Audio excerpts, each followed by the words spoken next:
쟁글 김준우 대표님 모셨습니다. 안녕하세요, 대표님. 네, 안녕하세요. 네. 지금 굉장히 시장 분위기가 좋지 않습니다. 네, 며칠 뭐... 전까지는 괜찮았는데 그렇죠. 뭔가 네, 워시가 뭔가 해주지 않을까 이런 네, 기대감이 있었는데 그렇죠. 어쨌든 뭐 물 건너간 것 같고요. 네, 보통 이제 크립토 투자자들은 이럴 때 미래에 대한 얘기를 합니다. 그렇죠. 미래에 대한 얘기를 하면 또 기분이 좋아지거든요. 그 이제 그 어떤 기술에 네. 대한 얘기, 미래에 맞습니다. 대한 얘기, 네. 가격이랑 상관없는 얘기 이런 거 이제 좋아하는데 네. 저번에 오셔가지고 이제 해주셨던 얘기가 이제 전통 금융 인프라에 어떤 이제 변화가 있을 수 있다, 디지털 자산으로 인한 그런 그렇죠. 부분이었고 오늘 약간 고심화 버전이라고 보면 될까요? 네네. 오늘도 사실 요즘 AI 빼놓고 얘기를 할 수가 없다 보니까 근데 이제 AI에 뭐 많은 이야기를 하시지만 사실 투자 관점으로 즉 보시다 보면은 이제 최근에 이제 삼성전자는 이제 하이닉스 같은 것도 이게 보면은 계단형 성장을 하지 이게 결과가 이렇게 뭐 아날로그처럼 점진적으로 조금씩 나아지는 모양새가 아니다 보니까 그럼 지금 계속 안 보이고 있는 그 AI와 디지털 자산은 어떤 것을 기다려야 되고 왜 그걸 기다려야 되는지 그런 내용을 좀 계단형이라는 게 굉장히 높은 계단 얘기하시는 거죠? 턱이 이렇게 올라가는 그렇죠. 네. 수직 상승이 여러 번 있는 약간 맞습니다. 그런 상승이다. 맞습니다. 네, 요게 그러면은 뭐 지금 AI는 사실 LLM을 가장 사람들이 많이 사용하고 맞아요. 그리고 뭐 AI 하면 보통은 뭐 챗GPT, 뭐 클로드, 제미나이 이런 걸 상상하잖아요.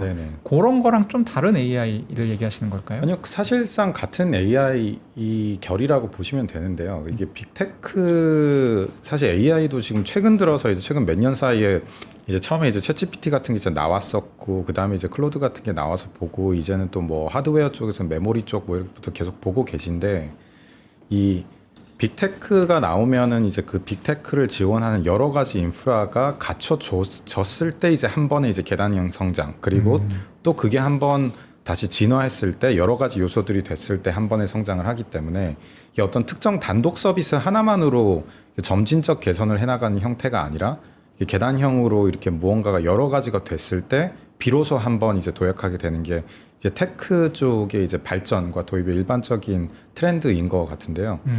그 좀 전에 이제 얘기해 주신 AI를 보면은 우리가 지금 익숙한 거는 이제 검색이나 정보, 데이터를 보는 부분에서 이제 AI를 직접적으로 실상에서 와닿아하는 게 요즘인 것 같은데 사실상 훨씬 더 큰 미래는 이제 실행 쪽에 있다. 라는 게 이제 오늘 좀 이야기 드리려는 핵심입니다. 실행이라 하면 보통 지금은 저도 뭐 채팅의 형식으로 AI를 쓰거든요. 저랑 얘기하는 형식. 제가 물어보면 대답해주고 찾아와 하면 찾아오고. 근데 실행이라고 하면 이제 최근 몇 달 전에 나왔었던 엄청 유행했던 이제 오픈클로 같은. 그러니까 실행을 AI가 해주는 거잖아요. 여러 명이라고 해도 되나? 여러 개의 AI가 에이전트가 이제 지들끼리 막 얘기하고. 맞습니다. 이런 게 이제 앞으로의 방향이고 거기에 뭔가 크립토, 뭐 디지털 자산이 붙을 가능성이 있다는 말씀이신가요? 네, 이게 간단히 얘기를 드리면 그 우리가 예를 들어 회사에서 일을 하실 때 내가 보고서를 만들어야 돼요. 근데 가장 원하는 거는 누가 그냥 만들어줬으면 하는 거거든요. 그렇죠. 나는 그냥 원하는 걸 이야기를 하고 만들어줬으면 좋겠는 게 1차인데 거기까지는 안 되다 보니까 이제 정보를 검색을 하고 데이터를 모으고 해서 그거라도 좀 편하게 해주고 나면 내가 뒤에 자료를 만들겠다. 참 이런 것들인데 최근에 클로드에서 이제 많이 사용하고 있는 그 뭐 클로드 코드나 이런 것들만 보더라도 HTML이든 아니면 파워포인트든 엑셀 형태로 이제 아웃풋을 그냥 내주거든요. 즉 내가 원하는 거를 생각을 해서 그 뒤에 내 행동이 따를 필요가 있는 게 아니라 내 행동마저도 대신 해줄 수 있는 게 훨씬 더 당연히 편할 수밖에 없는 세상이고 이걸 산업으로 좀 비교해서 드리면은 검색이나 정보, 데이터 산업은 크지만 사실 그 뒤에서 정말 그 산업은 이제 광고로 돌아가게 되죠. 이제 내가 정보를 보거나 소비를 하게 되면 그 이제 노출되는 광고에 나의 아이덴티티나 나의 시간을 주면서 이제 산업이 돌아가게 되는데 우리가 보는 뭐 이커머스, 금융위는 실제 어떤 볼륨이 돌아가게 되고 거기에 대한 수수료 관점에서 돈을 벌다 보니까 실제 산업은 실행 단계에서 훨씬 더 크게 일어나는 게 지금 인터넷이나 모바일에서도 실제로 볼 수 있는 만큼 AI도 지금은 이제 검색 단위로 해서 많이 되고 있지만 현재 실험되고 있는 거는 그 AI가 많이 들어보신 적은 있을 때 AI 에이전트로서 했을 때는 나 대신 어떤 수행이나 행동을 직접 해서 결과까지 내줄 수 있는 형태로 갔을 때에는 이제 사람들이 지식이 해결되는 게 아니라 나의 손발이 이제 해결될 수 있는 결과까지 갈 수 있기 때문에 뭐 여행, 쇼핑, 뭐 모든 영역에서 우리가 이제 AI를 사용하게 되는 정도가 한번 훨씬 더 깊어지는 계기가 아마 만들어질 거라고 보고 있습니다. 예전에는 이제 비행기표 이런 거 알아볼 때 가장 싼 비행기표 어디서 살 수 있는지 알아봐줘 이랬는데 이제는 그러면은 뭐 몇 월 며칠 날 가는 비행기 아예 예약하고 결제까지 해줘 이렇게 할 수 있다는 거잖아요. 네, 그렇죠. 이거 뭐 우리나라에서 네이버 항공도 그렇고 뭐 해외에선 이제 예전부터 있었던 스카이스캐너 같은 것도 이거 써보신 분들은 아시겠지만 검색하고 나서 또 특정 벤더에 들어가서 그거를 다 내가 거기 양식에 맞게 채워넣고 또 결제 수단 그에 맞춰서 설정을 하고 이렇게 해야 되는데 만약에 내가 나 이날에 이 도시로 가는 비행기를 얼마 예산 내에서 찾고 있으면은 이 시간대에 있는 거를 결제까지 해줘. 좌석은 뭐 복도 쪽이었으면 좋겠어. 이런 것들을 하면은 맞는 값이 있고 내가 주어진 조건 값에 맞으면 그냥 발권이 돼서 나한테 오는 거지.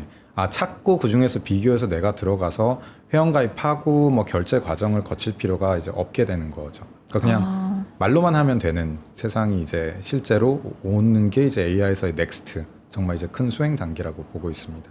네. 제가 이제 보통 업계에서 이런 얘기를 뭔가 상담을 할 때 자주 드는 약간 얘기가 뭐냐면 지금 이제 어느 도시로 여행을 언제 간다가 정해져 있는 상황이잖아요. 그렇죠. 근데 대부분의 사람들은 그걸 정하는 걸 되게 버거워해요. 왜요? 여행 계획을. 차라리 그냥 다 맡기고 싶어 하는 거예요? 그러니까 대화가 이렇게 시작이 돼요. 올해 내가 쓸 수 있는 휴가가 15일인데 어떻게 쓰면 좋을까? 그러면 여행 계획을 짜줍니다. 아예 처음부터 뭐 처음부터 여름에 여기 가고 겨울에 너의 여기 인스타를 가고. 보니 너 약간 이런 걸 좋아하는 성향인 것 같은데 이런 데가 요즘에 핫해. 너의 팔로워들, 그러니까 너의 중거 집단의 사람들에게 이런 여행지가 핫해. 뭐 3군데 정도 후보를 주고 이걸 고르면 여기서 여행 계획이 쭉 뻗어나가는 거죠. 그렇군요. 그래서 이제 아까 편하다. 얘기하신 베트남에 가요. 베트남 가는데 5시간 걸려. 창가에 앉을래? 어디 앉을래? 가격은 이렇게 달라. 이런 식으로 이렇게 시나리오별로 제시를 해주는 실행에 가까운 AI가 이제 앞으로 아직까지는 없었고요. 아직 없군요. 예. 앞으로 나올 가능성이 높다는 말씀이시죠? 네. 이게 좀 제가 최근에 이제 다른 분들이랑 좀 얘기를 하다 보니까 제가 설명을 하다 보니 이제 한 커플이 있었는데 이런 얘기를 하더라고요. 뭐 자기 이제 여자분이 이제 난 내 남자친구를 뭐 하GPT라고 부른다. 아니면 뭐 무슨 GPT? 뭐 하GPT라고 부른다. 하GPT? 이름이 남자친구가. 아니 근데 이름이 그 준하인데 그냥 해서 제일 마지막을 이제 하려서 하GPT라고 부른다고 왜 하GPT냐 했더니 챗GPT도 있는데 했더니 챗GPT는 알아봐 주긴 하는데 그 뒤 귀찮은 거 이제 해야 되는 거를 그냥 시키는 걸 해서 본인이 이제 그렇게 부른다라고 얘기를 하는데 그게 어떻게 보면 알고 계시진 않았지만 사실 실행형 AI 에이전트의 개념인 거죠. 그렇죠. 그래서 저는 신나서 설명해 줬지만 뭐 그때부터는 흥미가 없어져 가지고 안 들으시긴 했지만 이제 그런 형태가 이제 일어나고 있고 실제로 미국에서도 뭐 여러 가지 제약들이 있어서 지금 당장은 중단을 했지만 이제 챗GPT에서 이제 월마트 그래서 뭔가 장보기 이런 것들도 실행형에 대한 테스트까지는 지나가 봤었기 때문에 이런 것들이 안정화되고 했었을 때는 AI가 우리 생활에서 훨씬 더 이제 깊게 쓰일 수 있는 계기가 이제 마련이 되는 게 머지않았다라는 생각입니다. 그러면 이제 이런 얘기는 저희 그동안 출연했던 분들이 또 몇 번 해주셨던 얘기긴 하거든요. 그러니까 이 AI가 쓸 수 있는 돈 중에 제일 좋은 게 사실은 디지털 자산이다. 네네. 스테이블 코인 등으로 우리가 대표될 수 있는. 그래서 이런 움직임들을 이제 대기업들, IT 기업들 중심으로 좀 진행되고 있다라는 얘기 정도까지는 저희가 전달드렸었는데 혹시 최근에 흐름이 좀 업데이트가 된 게 있을까요? 네, 최근에는 그 AI 쪽에서도 뭐 최근에 나왔던 뉴스지만 마스터카드 같은 데에서 이제 AI 에이전트 포 머신이라고 해가지고 하는 이제 서비스가 나와서 했는데 이게 왜 좀 유의미하냐라고 하면 마스터카드는 지금까지 결제를 했을 때 굉장히 이제 뭐 전 세계 대표적인 결제 그룹이었는데 사실상 이 AI 에이전트가 본격화됐을 때는 기존의 결제 인프라를 쓸 수가 없다라는 걸 인정을 한 거고요. 즉 그 형태의 AI 에이전트의 미래에 대비하기 위해서는 그때 들어간 이제 폴리곤도 있고 솔라나도 있고 이런 것들이 있는데 결국 그 인프라들과 협업을 해야지만 해결을 할 수 있겠다라고 하면서 이제 30개사에 대한 거를 발표를 내고 진행을 하고 있는 상황이다 보니까 우리가 지금 보고 있는 그 AI 에이전트가 이제 결제 쪽에 들어와서 활용될 수 있는 기업들의 실질적 노력이 이미 표준화 전쟁이 좀 뭐 코인베이스부터 시작해서 좀 시작된 게 현재 상황인데 그 안 물어보시긴 했지만 그 하나 좀 이게 AI 에이전트의 페이먼트 하면 사실정 잘 안 와닿아 하세요. 네. 그럼 뭐 상상이 잘 안 가요. 네, 그럼 뭐 어떻게 뭐 하는 건지. 어떤 분들은 뭐 이제 얘기하는 게 뭐 초소액 결제에 위해서 필요하다. 굳이 왜 초소액 결제를 해야 되냐라는 질문들을 하시거든요. 근데 이거를 저도 비슷한 의문을 계속 가지고 있다가 좀 해소를 했었던 계기는 초소액 결제가 언제 필요하냐라고 하면 AI 에이전트는 사람이 아니기 때문에 저희와 다른 방식으로 작동을 한다는 그 전제 자체를 깔아야 되는 것 같아요. 사람은 내가 언제 뭐를 어떻게 쓸지를 모르기 때문에 퉁으로 묶어서 구독과 같은 어떤 정기 결제 형태로 결제를 하게 되는데 AI 에이전트는 그때 가서 다 세부적으로 하기 때문에 우리는 예를 들어서 이거를 좀 쉽게 장 보는 데 결제를 하면 우리는 내가 일주일치 혹은 한 달치 먹을 거를 장을 한 번에 가서 자주 왔다 갔다 하기 귀찮으니까 네. 사놔야지 라고 하지만 우리가 이커머스가 생기고 나서는 뭐 하나도 사고 두 개도 사고 이렇게 바뀌게 되잖아요. 네. 훨씬 더 구매하는 단위가 작아지고 횟수는 빈도가 높아지는 것처럼 이게 AI 에이전트로 넘어오면 극단적으로 더 극대화가 되게 됩니다. 즉 AI 에이전트는 내가 요구하는 거를 미리 다 예측을 해서 하는 게 아니라 내 그 요구에 맞춰서 정말 꼭 필요한 것들만 인터넷에서 찾아서 필요하면 결제를 해서 사용을 하기 때문에 그런 묶음형 결제가 아니라 훨씬 더 분절화된 형태의 실행들이 훨씬 더 작게 그리고 빈도는 어마어마하게 많아진 형태로 이루어지는 게 이제 AI 에이전트의 미래라고 보시면 되고 두 번째로 이제 한 가지 이제 들었던 이제 질문 중에 하나는 아니 근데 그 정보 수집하는데 돈을 왜 내냐? 나는 그냥 다 보는데라고 하면은 그게 지금은 사람이 보기 때문에 이제 그 결제 이제 광고 기반을 소비를 하면서 되게 돼 있지만은 AI 에이전트는 광고를 거치지 않거든요. 그렇게 됐을 경우에는 그 정보를 우리가 보는 화면으로 보는 게 아니라 특정 정보에 대한 접근 권한을 가지고 가는 형태로 갈 거기 때문에 그 정보 자체를 하나하나 활용하는 거에서도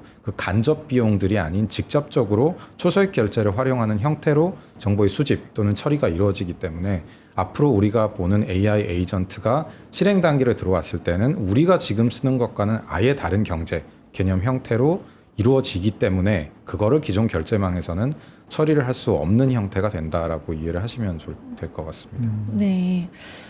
사실 여쭤보고 싶은 게 이제 구글이 AI 결제 표준 AP2라는 거를 네. 발표를 했는데요. 네. 사실 이 일반 투자자 입장에서는 뭐 MCP, 뭐 A2A, 네. AP2 네. 그리고 X402 네. 너무 뭐가 많아서 좀 헷갈리기도 하는데 이게 뭔지 정확히 어떤 부분을 차지하는 건지 그리고 이제 이런 것들 결제판을 짜서 들어오는 빅테크가 네네. 그런 부분들이 이제 앞으로 또 크립토 시장에 어떤 영향을 미치게 될지 좀 궁금합니다. 일단 그 경쟁이 많아지고 있는데 전체적으로 이 시장 자체는 그런 경쟁이 많아질수록 훨씬 더 빨리 그리고 이제 속도감 있게 이제 규모 있게 클 거라는 걸로 보시면 되고요.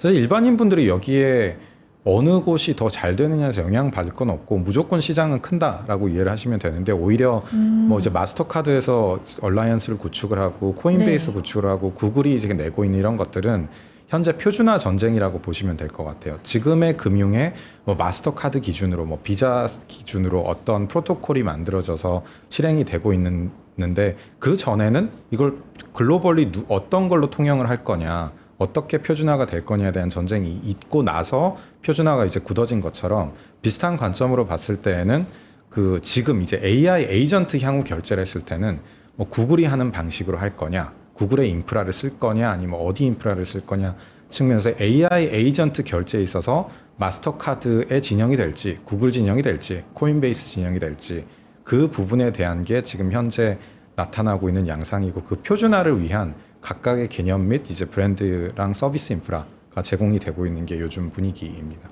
그나마 그 중에서 제일 좀 앞서 있는 플레이어가 누가 있을까요? 현재로서는 절대적으로 이제 코인베이스 쪽에서 제공하는 이제 X40이라는 형태가 있는데 그 서비스가 현재는 가장 많이 사용되고 있고요. 다만 굉장히 적습니다. 뭐 0.0005%의 기존 결제량 대비 안 될 정도로 작고 네. 그마저도 현재 테스트 형태로 이루어지고 있는 상황이라서 굉장히 작은 상태라서 뭐 누가 뭐 크게 더 앞서가고 있다 없다에 대해서 유의미한 상황은 없는 건데 왜 이렇게 작냐라고 했을 때 아까 말씀드렸던 것처럼 그 테크는 그 결제 인프라만 되는 게 아니라 스테이블 코인도 마찬가지로 더 돼 있어야 되고 제도도 뒷받침돼 있어야 되고 그걸 지원할 수 있는 여러 인프라가 갖춰졌을 때 동시에 한꺼번에 도입이 될 수 있는 것처럼 그 시기를 기다리고 있는 게 요즘 분위기인 것 같습니다. 네. 이게 이제 저희가 AI 얘기부터 시작해서 좀 결제 얘기 쭉 나누고 있는데 그동안에 어떤 IT 기업들 커왔던 플랫폼 기업들 특히 커왔던 것들을 보면 그러니까 검색 시장을 장악한 구글과 한국에서는 네이버가 그 다음에 했던 것들이 뭐였냐면 커머스 같은 것들을 여기에다 붙이면서 네. 검색을 하는데 자기 물건을 팔 수 있게끔 그렇게 이제 유도를 한 거죠. 네. 물론 이게 굉장히 아주 바인딩이 이게 강하게 묶여 있는 건 아니었습니다만, 근데 지금 AI 같은 경우는 결국에 AI가 추천해주고 뭐 몇 번 결제하다가 이제 그런 알림창 뜨겠죠. 이거 물어보지 않고 제가 살까요? 그러면 뭐 그래? 그러면 네. 이제 주인이 결제하지 않아도 AI가 그냥 이 사람이 떨어질 것 됐지, 떨어질 때 됐지, 그러면 이제 자동으로 사게 되는 거고 이 어떤 판매자를 AI가 정할 수 있게 돼버리는 거잖아요. 네네. 근데 그런 측면에서 근데 지금 AI 그런 서비스 제공하는 기업들은 다 미국 기업들이고 네. 그렇게 되면 결국에 이거 그냥 놔두면 네. 사실 미국 기업들의 매출이 엄청 늘어나고 그러니까 이 미국 AI의 어떤 채택을 못 받는 그 이제 다른 나라 AI들은 좀 이제 죽을 가능성이 높고 결국에 여기에 또 스테이블 코인으로 결제하면 그 달러 스테이블 코인 이 종속화가 심해질 거고 요런 이제 미래가 그냥 저는 상상이 조금 되는데 이게 규제가 좀 붙지 않을까요? 근데 규제가 붙을 수는 있는데 사실 우리가 생각해보면 비자나 마스터카드가 먼저 존재하고 글로벌 시장을 잡은 상태에서 기존에 이제 통화 주권이 원화로 명확하게 있는 상태에서는 할 수 있었지만 이제 디지털 세상으로 가서 AI 에이전트가 왔을 때는 아까 말씀드린 그 빈도와 그런 결제액을 처리하기 위해서는 마스터카드도 손 들고 새로 해야 된다라고 한 것처럼 새로운 판이 짜이는데 그 새로운 판은 AI 기반으로 갈 거고 디지털에서는 사실 국가 경계도 없는 상태에서 그 서비스를 사용하다 보면은 우리가 예전에는 검색 시장이라는 것 자체에서 미국이 한국에 존재감이 없었지만 구글이 들어왔고 최근 일을 하시다 보면은 구글 안 쓰는 분들이 없고 뭐 기업에서는 슬랙 같은 서비스도 쓰는 것처럼 새로운 기술이 나와서 너무 편하면 그거를 그리고 장악하게 되는 순간에는 사실상 이제 규제는 이제 그거를 포용할 수 있는 형태에서 어느 정도의 이제 그 국가 뭐 집권이나 이런 경제권을 지키기 위한 정도의 셋백을 할 수 있느냐의 결정밖에 못하는 수준이 올 거라고 보고 있는데 딱 말씀 주셨던 것처럼 이 AI 에이전트가 정말 본격화되기 전까지 만약에 원화 기반의 스테이블 코인이 없다라고 하면 사실상 이제 AI 에이전트들의 결제는 US 달러 기반으로 돌아갈 수밖에 없는 세상이 될 거고 그거는 막을 수가 없는 상황이 될 거라고 보고 있습니다. 그러니까 우리가 보통 원화 스테이블 코인 논의를 할 때 그냥 굉장히 관념적으로 생각하거든요. 그러니까 달러 스테이블 코인이 있고 얘가 국경을 넘어서 침범해 와요. 약간 이렇게 얘기하고 있었는데 그 사실 AI 에이전트가 이제 사람들한테 더 편의를 많이 제공하는 차원에서 들어와서 이미 많은 사람들 쓰고 있고 그 사람들 보면은 다 똑똑한 사람들이에요. 사회 오피니언 리더급. 그러니까 전문가일수록 AI를 많이 씁니다. 근데 이 사람들이 결국에 뭐 지금은 쿠팡 주문하고 뭐 약간 이런 것들을 다 AI가 대행해 줄 수 있는 약간 그런 그림. 그리고 자연스럽게 여기에서 스테이블 코인 수요가 확산되는 그런 이제 가능성이 있는 거 아니냐라는 지적을 해주신 것 같아요. 저는 너무 중요한 지적인 것 같습니다. 그럼 한국도 어쨌든 뭔가를 해야 될 것 같은데, 그렇죠? 지금 뭐 어떻게 해야 되나요, 한국은? 일단 좀 규제부터 풀어야 될 것 같고요. 늘 비슷한 얘기긴 하지만 규제부터 풀어야 될 것 같고 제가 예전에 꽤 초반에도 스테이블 코인 얘기 한번 나왔었을 때 지금 우리가 스테이블 코인을 고민하는 거는 스테이블 코인으로 뭐 어떤 글로벌 앞서가겠다, 패권을 잡겠다가 아니라 진짜 어느 정도까지 우리가 덜 밀리고 막아낼 수 있느냐의 단계에 와 있는 것 같아요. 근데 그나마 지금은 그 고민이라도 할 수 있을 텐데 정말 AI 에이전트 기반으로 그냥 사람들의 사용성이 넘어가 버린 상태에 될 때까지 만약에 스테이블 코인이 활성화가 안 되어 있다라고 했을 때는 이미 US 달러 기반의 스테이블 코인이 우리의 일상 속에서의 결제의 핵심 통화로 자리를 잡아버릴 거기 때문에 그 관점에서는 이제 뭐 점점 할 수 있는 방법이 없겠죠. 즉 우리나라 사람들이 해외에 나가서 결제를 했었을 때 어떤 카드사를 쓰더라도 사실 비자랑 마스터카드에 나간 수수료를 낼 수밖에 없는 구조잖아요. 그렇죠. 네. 그런 네. 것처럼 마찬가지로 디지털 진영에서 그냥 그게 그대로 구현된다라고 보시면 될 것 같습니다. 즉 한국에 앉아서도 해외 관련된 혹은 해외 서비스를 이용한 그 결제나 거래에서는 무조건 그 AI 빅테크 회사들에 그냥 그걸 내줄 수밖에 없고, 그거는 그때 이제 메이저리티를 유동성을 담당하고 있는 USD 쪽에 아마 그 시장을 내주는 상황이 생길 거기 때문에 사실상 뭐 규제 기반으로 해서 최대한 빨리 서비스를 빨리 달려야 한다 하는 이제 원론적인 이야기 말고는 사실상 지금은 다른 대안이 있는 걸로 보이지는 않습니다.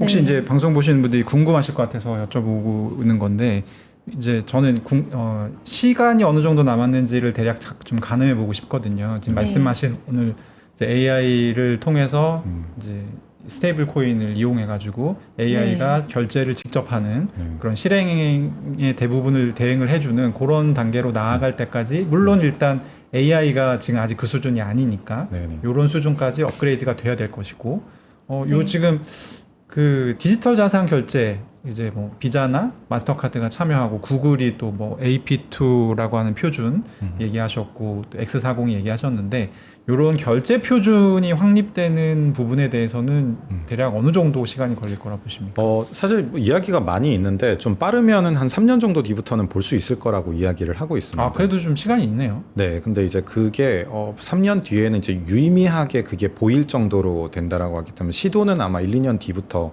더 유의미하게 보일 거라고 보고 있고요. 그게 조금 더 이제 이야기를 이제 그 부분에서 드려보자면은, 지금은 대부분 B2B용으로 쓰고 있어요. 네. AI의 에이전트 실행형 관련해서는, 즉 기업 입장에서는 이제 단체로 그걸 활용을 하고 그거에 대한 뭐 ROI나 이런 것들을 따져서 또 바로 검증할 수 있는 프로세스를 갖춰서 사용을 하고, 필요하면 사람이 보완을 하는 형태로 AI를 사용할 수 있지만, 개인은 그냥 결제하면 결제하는 거지 그걸 내가 AI가 제대로 됐는지를 하고 다시 컨펌을 하거나 이런 단계는 없거든요. 근데 지금 B2B에서는 실제로 이제 가상현실감 개발에서는 많은 분들 뉴스를 보셨겠지만 미국 빅테크 회사들도 어마어마하게 정원을 줄이고 있고, 이미 반대로 AI를 너무 많이 써서 야 이게 AI를 이만큼까지 해서 우리가 AI 비용으로 지불하는 게 사람보다 더 나아? 라는 질문이 나올 정도로 많이 지금 쓰고 있는 상황이 B2B에서는 있습니다. 네. 즉 B2C에 아직 안 들어와서 덜 와닿을 뿐인 거지, AI가 실행 관점에서는 B2B에서 굉장히 많이 쓰이고 있고, 최근에 이제 우리가 쓰는 뭐 네이버도 그렇고 구글도 보면 검색을 하면 AI 추천이나 AI 요약 이런 것들이 나오잖아요. 맞아요. 그 얘기는 즉슨 구글이나 네이버나 뒤에는 이미 그들의 서비스를 활용하게 되는 데 있어서 AI가 엑스큐션 부분, 실행 부분까지 하고 있다라는 얘기거든요. 그게 이제 마지막 리테일에 와서 어떤 규제 아니면 그 모호함, 왜냐하면 내가 어떤 주문을 할 때 내가 정말 원하는 모든 값을 다 생각을 해서 요구를 하지 않기 때문에 막상 AI를 해서 뭔가를 샀는데 이거보다는 그래도 내가 좀 파란색을 원했던 것 같은데, 이런 거는 뒤늦게 생각나면은 얘는 이걸 왜 사버렸지?가 되겠지만 예. 기업 입장에서는 그런 AI를 활용할 때 명확한 기획서와 요구서와 스펙을 가지고 접근을 하기 때문에 아웃풋이 훨씬 더 명확하게 나오는 것들이 있겠죠. 그런 단계에서의 리테일은 남았지만 B2B에서는 이미 검증 단계는 넘어간 확산 단계에 들어가 있을 정도라서, 그러다 보니 이제 이게 B2C로 이제 넘어오는 데까지 한 3년 정도로 보고 있는 게 요즘의 분위기인 것 같습니다. 그래도 시작은 1년 뒤라고 하시면은 뭐 거의 뭐 내년이네요. 그렇죠. 당장 내년이니까 좀 서둘러야 되는 부분이 있겠네요. 네. 내년부터 이제 이게 표준도 평화롭게 그래 이걸로 하자 이게 아니라 서로 이렇게 되는 게 서로 아니라 이제 하나 내고 둘이 박터지게 싸우다가 이제 하나가 이제 없어지고 이제 최종 승리자가 표준이 되겠죠, 보통은. 그렇죠. 네, 그 표준이 완성되는 시기가 3년 정도 걸릴 것 같다는 거고, 한 1년 정도 후부터는 이제 우후죽순 뭐 마스터 카드도 내고 비자도 내고 해가지고 표준 싸움을 하다가 결국에 정해지게 되겠네요. 네, 사실. 그럴 것 같습니다. 네. 요거 좀 무서운. 그러게요. 마지막으로 그냥 이거 정말 궁금해하실 것 같아서 대신 여쭤보면 뭐 사야 됩니까? 또 제일 무서운 질문이. 네. 점점 제 동주화가 되어가고 계신 것 그렇죠. 같은데요, 네. 대표님. 제가 금묵자욱이라고. 네. 근데 사실 이제 가장 크게 혜택을 볼 거는 이제 발행사인데, 발행사로 치면 이제 뭐 USDC처럼 이제 서클이 지금 AI 에이전트 시장은 스테이블 코인 시장과 달리 결제 쪽에서는 그 제도권 기반을 활용을 해서 마켓시어가 어마어마하게 높게 형성이 돼 있기 때문에 AI 에이전트의 발전을 몇 년 정도 보고 가겠다라고 했을 때는 서클 같은 스테이블 코인 발행사 가장 밑에 이제 레이어를 차지고 있는 게 유의하게 볼 수 있을 것 같고요. 스테이블 코인의 이제 뭐 여러 금융 활용 이런 것도 있지만 특히 이제 결제 쪽으로 본다라고 하면은 가장 많은 트랜잭션을 내고 있는 게 뭐 베이스, 코인베이스의 베이스나 아니면 우리가 예전에 그거 NFT 하다가 망하지 않았어라고 기억을 하는 분들도 계신 이제 폴리곤 같은 경우에도 트랜잭션이 많이 나오고 있고, 솔라나 같은 경우에도 낮은 비용을 토대로 이제 많이 가고 있기 때문에 아까 말씀드렸던 AI 에이전트가 아직 본격화되지 않고 작은 시장에서 두각을 나타내고 있는 건 맞지만, 만약에 그러면 이게 크게 확산이 된다라고 했을 때에는 실제로 유의미하게 좀 수혜를 볼 수 있는 형태고, 나는 조금 더 그래도 베팅을 해보겠다라고 했을 때는 이 표준화를 주도하고 있는 이 아까 말씀드린 코인베이스라던가 마스터카드라던가 구글 같은 곳들이 이 부분에 대해서 표준화에 유의미한 어떤 과점 형태라도 만들어 간다라고 하면 해당 사업으로부터 수혜를 볼 수 있는 여지가 있다라고 보고 있습니다. 네. 알겠습니다. 뭐 이제 서클 같은 경우는 저도 뭐 개인적으로 좀 기업 분석하고 그래서 올렸었는데, 사실 이제 그 지급 결제에 대한 포션을 그렇게 넓게 막 보지는 않았었거든요. 네. 왜냐면 지금은 시장이 너무 사실 좀 작다 보니까. 그렇죠? 보니까. 근데 오늘은 얘기해 주신 부분은 그게 이제 굉장히 커질 수 있다. 그런 부분 얘기해 주신 것 같습니다. 네, 김준희 대표님 말씀 감사합니다. 감사합니다.